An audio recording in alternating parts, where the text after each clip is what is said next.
नमस्कार, मी स्नेहा. साम संजीवनी या आरोग्य विशेष कार्यक्रमामध्ये तुम्हा सगळ्यांचं स्वागत. पीसीओडी या विषयावर आज आपण चर्चा करणार आहोत आणि त्यासाठी आपल्या स्टुडिओत आलेले आहेत IVF consultant Gopalkrishna Gawade sir. Doctor, तुमचं खूप खूप स्वागत.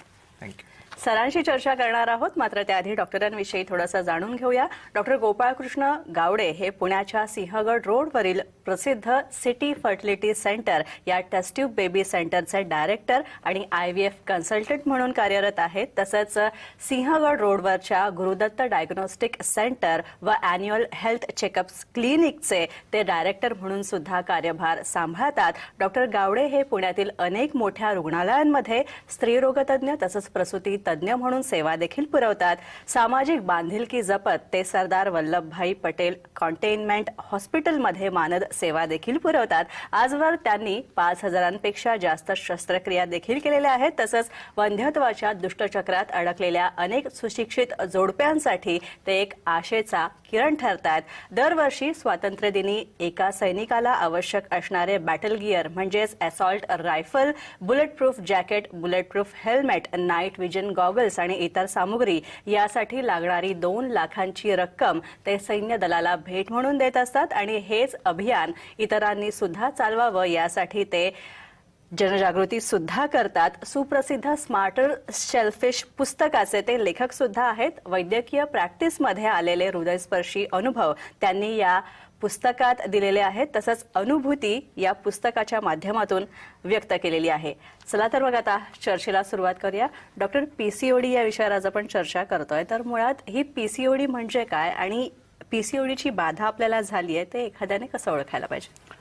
ओके, पीसीओडी हा जुना शब्द आहे. आता आम्ही त्याला PCOS असं म्हणतो. पीसीओडी म्हणजे polycystic ovarian disease. Polycystic ovarian disease म्हणजे ज्याच्यामध्ये सोनोग्राफीमध्ये आपल्याला बीजांडामध्ये अनेक छोटे छोटे पाण्याचे फुगे दिसतात आणि सोनोग्राफीच्या या फाइंडिंग सुरुवातीला दिसायला लागल्यामुळे याला आम्ही पीसीओडी असं म्हणत होतो. पण हळूहळू आता सायन्सला हे क्लिअर झालेलं आहे की हा फक्त बीजांडाशी किंवा जननेंद्रियांशी रिलेटेड आजार नाहीये. याच्यामध्ये अनेक सिस्टीम इन्व्हॉल्ड असतात. याला आता आम्ही मेटाबॉलिक सिंड्रोम म्हणतो आणि म्हणून अनेक सिस्टीम जेव्हा इन्व्हॉल्ड असतात तेव्हा त्याला सिंड्रोम असं म्हटलं जातं. म्हणून तो पीसीओडी ऐवजी आता PCOS म्हणजे पॉलिसिस्टिक ओव्हेरियन सिंड्रोम असं त्याला म्हटलं जातं. PCOS म्हणजे काय हा प्रश्न डॉक्टरांना पहिल्यापासून पडत होता आणि त्याचं एका शब्दात जर एका वाक्यात जर त्याचं जर उत्तर द्यायचं असेल तर असं सांगता येईल की जो आपल्या मनावर जो ताण येतो त्याला तुमचं शरीर अडॅप्ट व्हायचा प्रयत्न करत असतं आणि त्या अनुकूलनाला शरीरामध्ये जसे जसे बदल होतात त्याला PCOS असं म्हटलं जातं. आणि त्याची लक्षणं कशी ओळखायची? आता काय त्रास म्हणजे काय काय बदल होतात स्त्रियांच्या शरीरात PCOS मध्ये? तर पहिलं म्हणजे पाळी उशिरा यायला लागते. पाळी जेव्हा उशिरा यायला लागते तेव्हा स्त्रियांना ते काही ॲक्सेप्टेबल नसतं. मग ते युजली मेडिकल हेल्प घेतात. सोबत वजन वाढायला लागतं, ओबेसिटी यायला लागते. आणखी male pattern of hair growth म्हणजे चेहऱ्यावर, पोटावर, छातीवर, अंगावर, हातापायांवरती टर्मिनल हेअर ग्रोथ म्हणजे जाड असे केस उगायला लागतात. आणि पीसीओडीमध्ये आणखी जो एक महत्त्वाचा जो फॅक्टर आम्हाला पाहायला मिळतो ते म्हणजे चेहऱ्यावर मुरूम म्हणजे पिंपल्स येतात खूप. आणि मानसिकदृष्ट्या ह्या लोकांमध्ये एक गोष्ट कॉमनली पाहायला मिळते ती म्हणजे यांची चिडचिड किंवा रडारड जास्त होत असते एरवीपेक्षा.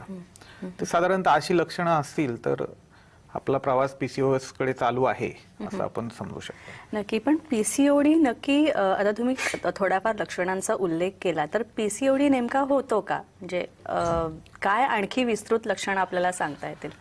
मी जसं म्हटलं की it's a physiological adaptation to the stress. म्हणजे शरीराचं अनुकूलन ताणाला जसं प्रयत्न चालू असतो शरीराचा. आणि आपल्या शरीरामध्ये न्यूरो हॉर्मोनल कंट्रोल असतो. न्यूरो हॉर्मोनल म्हणजे तुमचं ब्रेन आणि हॉर्मोनल सिस्टीम हे एकमेकांशी कनेक्टेड असतात. जेव्हा ताण येतो तेव्हा तो हॉर्मोनल सिस्टीममध्ये रिफ्लेक्ट व्हायला लागतो.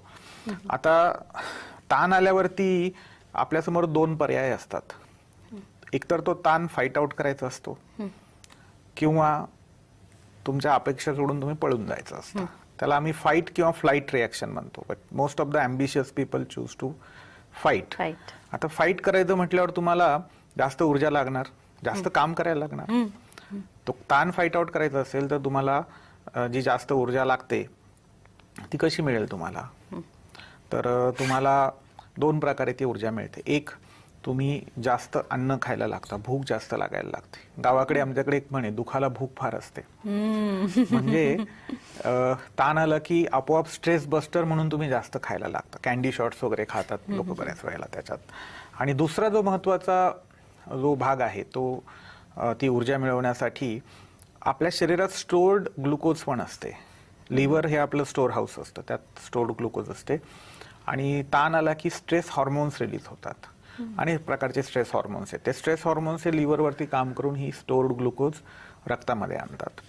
आणि अशा प्रकारे रक्तामधली शुगर वाढवली जाते, जेणेकरून ब्रेन आणि मसल सेल्स पर्यंत ती पोहोचवली जाईल आणि तिथे या सेल्सला ही ऊर्जा वापरून जास्त अतिरिक्त काम करून घेतलं जाईल आणि हा जो स्ट्रेसफुल सिच्युएशन निर्माण झाली त्यातून बाहेर पडता येईल. हा टेम्पररी स्ट्रेस असावा अशी शरीराची अपेक्षा असते आणि तो फाईट आउट करण्यासाठी टेम्पररी केलेली प्रोव्हिजन असते. पण आता प्रॉब्लेम तोच झालेला आहे की रात्रंदिन युद्धाचा प्रसंग अशी ती परिस्थिती झालेली आहे. त्याच्यामुळे तो ताण हटतच नाही आणि ताण हटला नाही की याचे जेव्हा प्रोलॉंग इफेक्ट होतात तेव्हा ते पीसीओएसचं स्वरूप घेतात. आता 3 गोष्टी युजली यात होतात. पहिला जो महत्वाचा भाग आहे तो म्हणजे खाणं जास्त व्हायला लागतं. दुसरा जो महत्वाचा भाग आहे ते म्हणजे तुमच्यामध्ये स्ट्रेस हॉर्मोन्स रिलीज होतात जे रक्तामध्ये लिव्हरमध्ये स्टोर्ड ग्लुकोज आणतात. खाण्यामधली शुगर येत असते, लिव्हरमधली स्टोर्ड ग्लुकोज रक्तात येत असते. पण रक्तातली शुगर वाढवून नुसता उपयोग नाही, ती ब्रेन आणि मसल पर्यंत गेली पाहिजे. म्हणजे साखरेच्या गोण्या घेऊन गाडी आली आणि त्या जर उतरवून जर घरात कोणी घेतल्याच नाही तर ती घरात वापरता नाही येणार आहे. आणि हे जे काम असतं हे असतं इन्शुलिनचं. इन्शुलिन हे एक स्वादुपिंडातून तयार होणारं हॉर्मोन असतं. ते ब्लड शुगरला सेल्समध्ये, मसल आणि ब्रेन सेल्समध्ये आतमध्ये ढकलण्याचं काम करतं आणि त्यांना वापरायलाही लावतं ते. सो जसं स्ट्रेस वाढतो तशा शुगर लेवल वाढवल्या जातात आणि तसं इन्शुलिनची लेवलही वाढत जाते. ती इन्शुलिन लेवल वाढली की मग मात्र गडबड सुरू होते सगळी. आणखी एक तिसरा जो महत्वाचा भाग पाहिला जातो स्ट्रेसमध्ये ते म्हणजे तो स्ट्रेस फाईट आउट करताना तुमची दमणूक होत असते. आणि ती दमणूक झाली, इच्छाशक्ती तुम्हाला लिमिटेड इच्छाशक्ती मिळते दिवसभराची आणि ती सगळी जर स्ट्रेस फाईट आउट करण्यात जर गेली तर मग मात्र इतर जी तुमची कामं आहेत ज्याच्यामध्ये तुम्हाला विल पॉवर वापरायला लागते, जसं एक्झरसाइज आहे, डायटिंग आहे, ते शक्य होत नाही. आणि मग काय काय करायचं असं विचार येतो की बाबा मी काय काय सहन करायचं, त्याच्यापेक्षा जाऊ द्या आपण ते एक्झरसाइजला बुट्टी मारूयात असा तो प्रकार होतो. आणि मग गडबड अशी होते की तुम्ही दुष्टचक्रात अडकायला लागता. एकीकडे तुम्ही जास्त खाताय, दुसरीकडे लिव्हरमधून ते ग्लुकोज स्ट्रेस हॉर्मोनमुळे येते, शुगर वाढते, इन्शुलिन वाढतात. आणि एक महत्वाची गोष्ट काय घडते तर तुम्हाला एक्झरसाइज करायला वेळ राहत नाहीये. एकीकडे जास्त खाताय, दुसरीकडे एक्झरसाइज करायला वेळ राहत नाही, त्याच्यामुळे ओबेसिटी वाढत जाते. दुसरं असं आहे की त्या शुगर वाढल्यावर इन्शुलिन जे वाढतं ते इन्शुलिन जे आहे ते लायपोप्रोटेक्टिव्ह हॉर्मोन आहे. लायपोप्रोटेक्टिव्ह म्हणजे आपण अन्नामध्ये 3 गोष्टी खातो, फॅट, प्रोटीन, कार्बोहायड्रेट, जे एनर्जी सोर्स असू शकतात. पण इन्शुलिन लेवल वाढते तेव्हा ते फक्त कार्बोहायड्रेटलाच म्हणजे शुगर्सलाच ऊर्जेसाठी वापरायला भाग पाडतं आणि फॅट आणि प्रोटीन स्टोअर होतात. फॅट जळतच नाही, फॅट जर जळालं नाही तर त्या बरं अन्नामध्ये तर 3 गोष्टी आहेत, मग सगळ्या फॅट स्टोअर व्हायला लागतात. आणि दरवेळेला शुगर एक्सेसिव्ह वापरल्या गेल्यामुळे पुढच्या जेवणाच्या आधी शुगर खूप कमी झालेले असतात, मग सपाटून भूक लागते, परत तुम्ही खाणार जास्त एक्सेस आणि हे दुष्टचक्र चालू राहतं, त्यातून ओबेसिटी येते. आता दुसरा एक जो महत्वाचा भाग जो आहे तो म्हणजे ओबेसिटी आली की इन्शुलिन रेझिस्टन्स नावाचा एक प्रकार सुरू होतो की सतत शरीरामध्ये इन्शुलिन लेवल हाय आहे आणि तुमची जाडी वाढलेली आहे, त्यात असे काही घटक रिलीज होतात की ते इन्शुलिन नीट काम करेनसं होतं, त्याची जी कार्यक्षमता आहे ती घटते. आता कार्यक्षमता घटल्यावरती गडबड काय होते की बाबा कमी कार्यक्षमतेने त्याला कॉम्पेन्सेशन करायला शरीर काय म्हणतं की बाबा 4 मजुरांकडून खड्डा खांदून होत नसेल तर 8 मजूर कामाला लावा आणि तुम्ही तो खड्डा खांदून घ्या, म्हणजे शुगर कमी करून घ्या. आणि इन्शुलिनची प्रोडक्शन आणखी वाढवलं जातं तसं डिमांड इन्शुलिनची वाढत जाते आणि इन्शुलिन वाढत जसं जाईल तसं तसं हे जे चेंजेस आहेत, हे लायपोप्रोटेक्शन आहे, हे चेंजेस आणखी म्हणजे ओबेसिटी आणखी वाढत जाते, फॅट प्रोटेक्शन आणखी होत जातं आणि एक दुष्टचक्रात सापडतो माणूस तो, की इन्शुलिन वाढतंय म्हणजे स्ट्रेस येतोय म्हणून शुगर वाढतंय, म्हणून इन्शुलिन वाढतंय म्हणून ओबेसिटी येते म्हणून इन्शुलिन रेझिस्टन्स येते म्हणून आणखी इन्शुलिन वाढते आणि ह्या दुष्टचक्रात सापडलेल्या लोकांचे शरीरावरती आणखी रिप्रोडक्टिव्ह सिस्टीमवरती त्याचे दुष्परिणाम व्हायला लागतात. इन्शुलिन वाढल्यावरती दोन महत्वाचे चेंजेस होतात. ब्रेनच्या खाली एक पिच्युटरी नावाची ग्रंथी असते, तिथून तुमचं श्रीबीज तयार करणारं एक फॉलिकल स्टिम्युलेटिंग हॉर्मोन रिलीज होत असतं, त्याचं प्रमाण कमी होत जातं. आता तात्पुरता तो ताण आहे, पण ताणाच्या काळामध्ये प्रेग्नन्सीचा ऍडिशनल ताण नको म्हणून मदर नेचर काय म्हणते की आता ह्या स्टेजमध्ये नको, म्हणून ते FSH लेवल जे श्रीबीज तयार करणारं हॉर्मोन आहे त्याची लेवल घटवते. आणि दुसरं LH नावाचं ल्युटिनायझिंग हॉर्मोन नावाचं एक हॉर्मोन रिलीज होत असतं, त्याचं काम असतं अँड्रोजन तयार करणं. हे अँड्रोजन पण स्ट्रेस हॉर्मोन आहे, हे स्ट्रेसला कोप करण्यासाठी, मेंटली कोप करण्यासाठी युजफुल असतं, त्याची लेवल वाढत जाते. ल्युटिनायझिंग हॉर्मोन वाढले की ओव्हरीजमधून अँड्रोजनच्या लेवल वाढत जातात. आता अँड्रोजन लेवल वाढले की काही चेंजेस शरीरामध्ये व्हायला लागतात. अँड्रोजन हे पुरुष हॉर्मोन आहे, पुरुष हॉर्मोन असल्यामुळे male pattern of hair growth सुरू होते. चेहऱ्यावरती, अंगावरती, छातीवरती, पोटावरती, हातापायांवरती केस यायला लागतात. आणि दुसरं महत्वाचं अँड्रोजनचा जो इफेक्ट आहे तो म्हणजे पिंपल्स यायला लागतात चेहऱ्यावरती. सो असे सगळी लक्षणं त्या PCOS मध्ये दिसायला लागतात आणि या विशियस सायकलमध्ये एकदा ती स्त्री अडकली आणि तिचा ताण तो कमीच नाही झाला, तो ब्रेक करण्यासाठी काही एफर्ट्स घेतले गेले नाही, तर मग मात्र हे प्रकरण दिवसेंदिवस खराब होत जातं. नक्कीच सर. डॉक्टर गोपाळकृष्ण गावडे यांच्याकडनं आपण आणखी PCOD किंवा PCOS या संदर्भात आणखी माहिती जाणून घेणार आहोत, तसंच यावर उपाय काय आहेत ते सुद्धा जाणून घेणार आहोत. मात्र त्याआधी एक छोटासा ब्रेक घेऊया.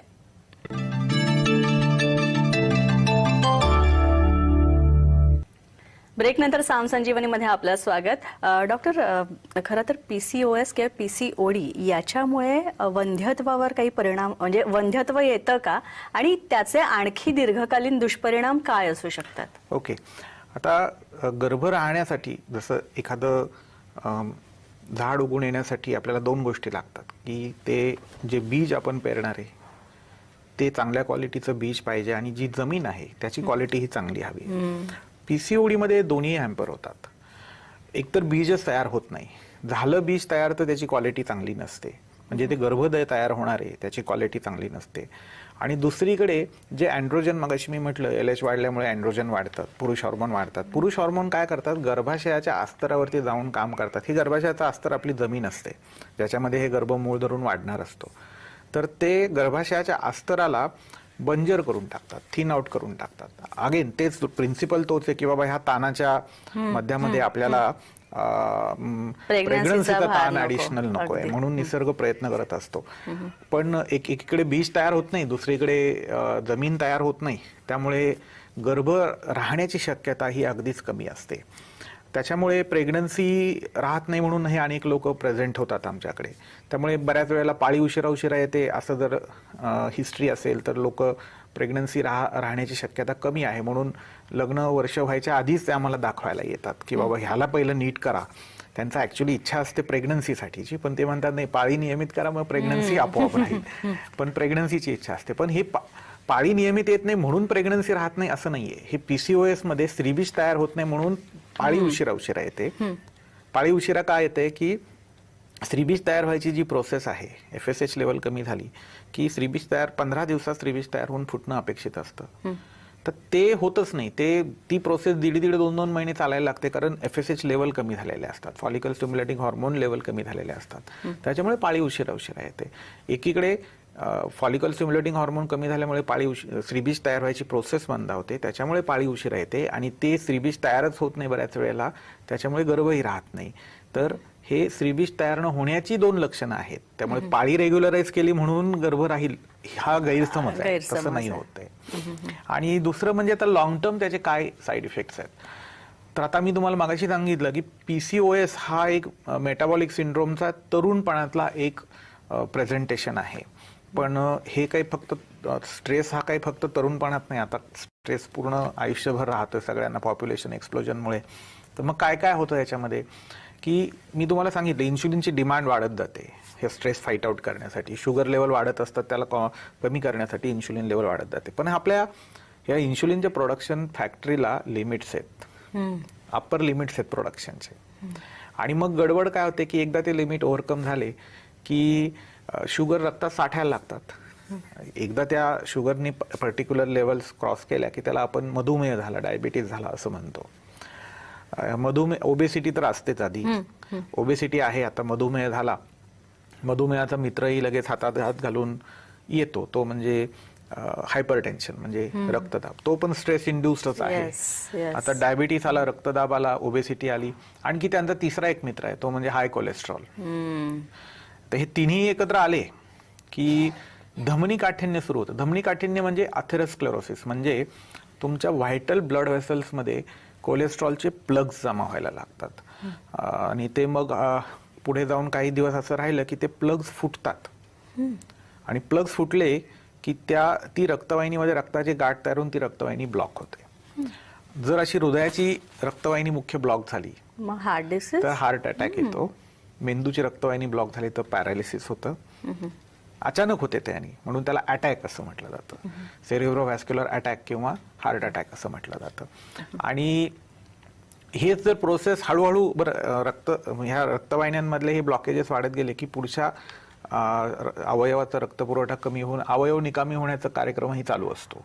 त्यामुळे कार्डियाक फेल्युअर किंवा रिनल फेल्युअर म्हणजे किडनी फेल होण्याचे प्रमाणही या आजारामध्ये खूप जास्त आहे. एवढंच नाही की थोडंसं 40 नंतर वेगवेगळे कॅन्सर्स जे आहेत ते सुद्धा मेटाबॉलिक सिंड्रोममध्ये जास्त दिसतात. इतकंच नाही तर वेगवेगळे ॲडिक्शन्स. तर मुळात ॲडिक्शन्स का केले जातात? दुःखी मनाला आनंदी करण्यासाठी काहीतरी आधार घेतलेला असतो. ॲक्सिडेंट सुद्धा स्ट्रेस इंड्युस्ड असतात बऱ्याच वेळेला. रॅश ड्रायव्हिंग वगैरे जे चाललेलं असतं हे ह्याच्यामुळेच असतं. मृत्यूची कारणं जर तुम्ही आता पाहिली तर सध्या जी तुम्ही ऐकताय कारणं, ॲक्सिडेंट्स म्हणा किंवा कॅन्सर्स म्हणा किंवा हार्ट अटॅक म्हणा, पॅरालिसिस म्हणा, हे सगळं आता मेटाबॉलिक सिंड्रोम इंड्युस्ड आहे. सो मेटाबॉलिक सिंड्रोम त्याचं जर फिमेल एका दृष्टीने लकी आहेत की त्यांना ते तरुणपणातच कळतं, पाळी उशिरा येते आणि प्रेग्नन्सी राहत नाही, त्याच्यामुळे ते मेडिकल हेल्प घेतात. त्यावेळेला जर लाईफस्टाईलमध्ये बदल केले, कारण हा लाईफस्टाईल इंड्युस्ड आजार आहे, स्ट्रेस इंड्युस्ड आजार आहे, तर स्ट्रेस कमी करण्यासाठी जर आपण उपाययोजना केल्या तर या आजाराचे लॉंग टर्म साईड इफेक्ट आपण थांबवू शकतो आणि निश्चितच एक हेल्दी लाईफ आपण जगू शकतो. नक्कीच डॉक्टर, मी खरं तर आता उपायांकडेच येणार आहोत, कारण तुम्ही दुष्परिणाम काय होतात तसंच लॉंग टर्म इफेक्ट काय असतात PCOS ते तर तुम्ही सांगितलं. मात्र आता उपायांच्या दृष्टीने आपल्याला काय सांगता येईल? ओके, सो PCOS मुळात होतो ताणातून. ताण आल्यावरती त्याची जी फिजिओलॉजिकल रिॲक्शन आहे त्यात आपण PCOS होतो. ताण कुठून येतो? ताण दुसरं तिसरं काही नसून आपल्या एक्सपेक्टेशन आणि प्रॅक्टिकल सिच्युएशन यात गॅप निर्माण झाला, तफावत निर्माण झाली तर एक हेल्पलेसनेस जी फील होते आपल्याला, त्यालाच आपण ताण असं म्हणतो. सो आता हा गॅप वारंवार निर्माण होण्याचं कारण असतात आपली एक्सपेक्टेशन ही प्रॅक्टिकल सिच्युएशनपेक्षा नेहमी जास्त असतात, तरच हा ताण निर्माण होणार आहे.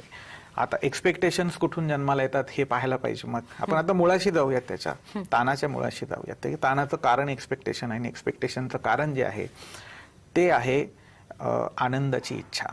एक्सपेक्टेशन पूर्ण झाल्यावर तुम्हाला काय मिळतं? आनंद मिळतो, समाधान मिळतं. सो आनंदाची इच्छा असल्याशिवाय आपण एक्सपेक्टेशन ठेवणार नाही.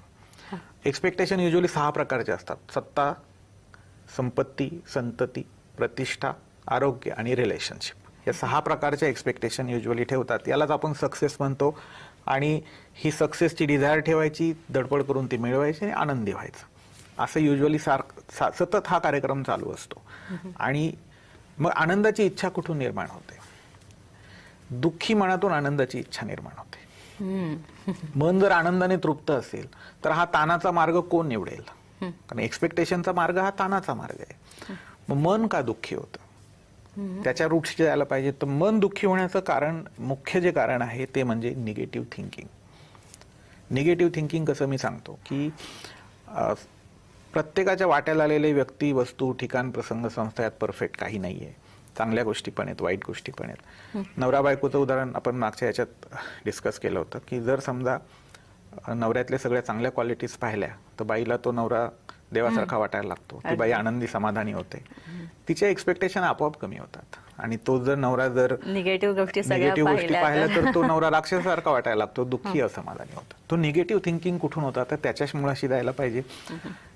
निगेटिव्ह थिंकिंग होण्याची 2 कारणे आहेत, एक मानसिक आणि एक शारीरिक कारण आहे. मानसिक कारण काय आहे? सगळ्या पॉझिटिव्ह गोष्टी ज्या आहेत ह्या एक्सपेक्टेड असतात. नवरा निर्व्यसनी असावा, बायकोने जेवणात मीठ व्यवस्थित घालावं, ह्या पॉझिटिव्ह गोष्टी आहेत, पण त्या एक्सपेक्टेड आहेत. ते तिथे असतील तर त्याच्याकडे कोणी लक्ष देत नाही. ब्रेन इग्नोर करतो त्याला. आणि सगळ्या निगेटिव्ह गोष्टी ज्या आहेत म्हणजे नवरा दारू पिऊन घरी आला किंवा बायकोने 2 वेळा मीठ घातलं जेवणात, तर ह्या अनएक्सपेक्टेड असतात. त्याचा धक्का बसतो, ब्रेन त्याच्यावर विचार करतो, नोटीस करतो, विचार करतो. आणि असं जर आपण विचार केला तर 90% ऑफ द टाइम आपले जे थॉट्स आहेत ते निगेटिव्ह थॉट्स असतात. त्याचे दुष्परिणाम हे पुढे असे झालेले असतात.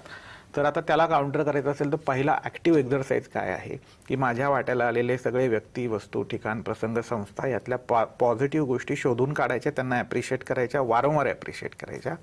आणि निगेटिव्ह गोष्टी ज्या समोर येणार आहेत त्यांना सरळ इग्नोर करायचं. माझ्या मनस्वास्थ्यासाठी ते खराब आहे म्हणून इग्नोर करायचं. शारीरिक याचं जे कारण आहे ते फार महत्वाचं आहे. शारीरिक कारणामध्ये हॅपी हॉर्मोन्स ब्रेनमध्ये तयार होतात. सेरोटोनिन, ऑक्सिटोसिन, डोपामाइन, एंडोर्फिन ह्या 4 हॅपी हॉर्मोन्सच्या पातळी ह्या बॅटरीज रिचार्ज करण्यासाठी आपल्याला हे जर असतील हॅपी हॉर्मोनच्या पातळीवरती तर तुम्ही सतत सकारात्मक विचार करता. त्यासाठी काय करायला पाहिजे तर 8 तासाची झोप अतिशय महत्वाची आहे. झोपेमध्ये सगळे हॅपी हॉर्मोन तयार होतात. उठल्यावरती 1 तास चालायला जाणं अतिशय गरजेचं आहे. 1 तास चालला की ब्रेनमध्ये सेरोटोनिन आणि एंडोर्फिन हे 2 हॅपी हॉर्मोन तयार होतात. नंतर 12 सूर्यनमस्कार, स्ट्रेचिंग एक्झरसाइज आणि 8 प्रकारचे प्राणायाम, ब्रिदिंग एक्झरसाइज हे प्रचंड हॅपी हॉर्मोन रिलीज करतात ब्रेनमध्ये. हे झालंच पाहिजे रोज प्रत्येक PCOS पेशंटकडून. हॅपी हॉर्मोन तयार होण्यासाठी म्युझिक आणखी एक चांगलं माध्यम आहे. डोपामाइन रिलीज होतं ब्रेनमध्ये. आणि तुमचं जे बौद्धिक जे कारण मी सांगितलं की पॉझिटिव्ह थिंकिंग केलं की हॅपी हॉर्मोन लेवलवरच काम करतात, तेही लेवल वाढतात. निगेटिव्ह थिंकिंग जर झालं तर हॅपी हॉर्मोन लेवल कमी होतात. सो असे एक साधारण लाईफस्टाईल मॉडिफिकेशनमध्ये एक पॉझिटिव्ह थिंकिंग करायचं प्रयत्नपूर्वक, कारण ते होणार नाहीये. आणि दुसरे झोपेच्या वेळा पाळणं, 8 तासाची झोप घेणं, 1 तास चालायला जाणं, 12 सूर्यनमस्कार घालणं आणि 8 प्रकारचे प्राणायाम करणं आणि काही आयुर्वेदिक औषधं जर गरज पडली तर घेणं. नक्कीच. म्हणजे मुळात आनंदी राहणं आणि आपलं शरीर सांभाळणं, आपलं स्वास्थ्य सांभाळणं हेच खरं तर या सगळ्याचा उपाय आहे, या सगळ्यावरचा असं सांगता येईल. नक्कीच. लाईफस्टाईल मॉडिफाय करा. PCOS लाईफस्टाईल इंड्युस्ड आहे. लाईफस्टाईल मॉडिफाय केली, स्ट्रेस कमी होईल, PCOS गायब होईल. नक्कीच. डॉक्टर, तुम्ही इथे आलात आणि इतकी चांगली माहिती दिली त्याबद्दल खूप खूप आभार. थँक्यू. यानंतर इथेच थांबतोय. पुन्हा भेटूया नवीन तज्ज्ञांसह आणि नवीन विषयांसह. तोपर्यंत नमस्कार.